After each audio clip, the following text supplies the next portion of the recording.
আরাফাত রহমান যুব ও ক্রীড়া সংসদ চট্টগ্রাম মহানগরের উদ্যোগে সুবিধাবঞ্চিত মানুষের মাঝে ইফতার ও সেহরি সামগ্রী বিতরণ অনুষ্ঠিত হয়।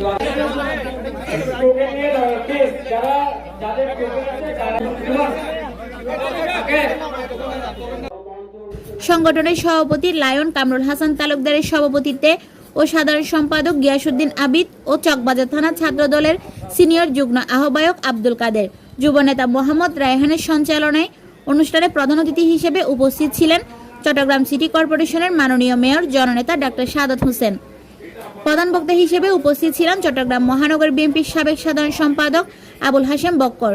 বিশেষ অতিথি হিসেবে উপস্থিত ছিলেন চট্টগ্রাম মহানগর বিএনপির সাবেক সাংগঠনিক সম্পাদক এমদাদুল হক বাদশাহ, চট্টগ্রাম মহানগর যুবদলের সাবেক সহসভাপতি নাসিমউদ্দিন চৌধুরী, চকবাজার থানা যুবদলের সাবেক আহ্বায়ক মোহাম্মদ সেলিম, বাকলিয়া থানা যুবদলের সাবেক আহ্বায়ক ইসমাইল হোসেন লেদু, চট্টগ্রাম মহানগর ছাত্র দলের যুগ্ম আহ্বায়ক জিএম সালাউদ্দিন কাদের আসাদ সহ আরো অনেকেই। যারা 91 ইলেকশন থেকে শুরু করে 2001 সালের ইলেকশন, 96 সালের ইলেকশনে যারা ছিল তাদেরকে আমি দেখতে পাচ্ছি। আমার মনে হয় তাদের সবাইকেও এই উপদেষ্টা হিসাবে আসার জন্য আমি অনুরোধ জানাচ্ছি। Desk news, channel city.